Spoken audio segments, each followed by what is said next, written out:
बिस्मिल्लाहिर्रहमानिर्रहीम अस्सलामुअलैकुम। Welcome back to my channel.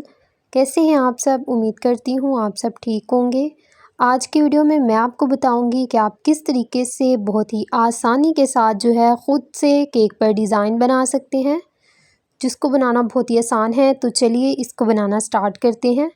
मेरे पास यहाँ पे एक नोज़ल है और उसी से ही मैं आपको जो है वो 3 से 4 जो है वो डिज़ाइन बनाना बताऊंगी कि आप किस तरीके से बहुत ही आसानी के साथ जो है ये डिज़ाइन ख़ुद बना सकते हैं और अपने केक को जो है वो आप खूबसूरत कर सकते हैं।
आई होप आपको आज की वीडियो बहुत ज़्यादा पसंद आई होगी। मुझे कमेंट में लाजमी बताइएगा कि आपको ये डिज़ाइन कैसे लगे और आपने इसको लाजमी से ट्राई करना है।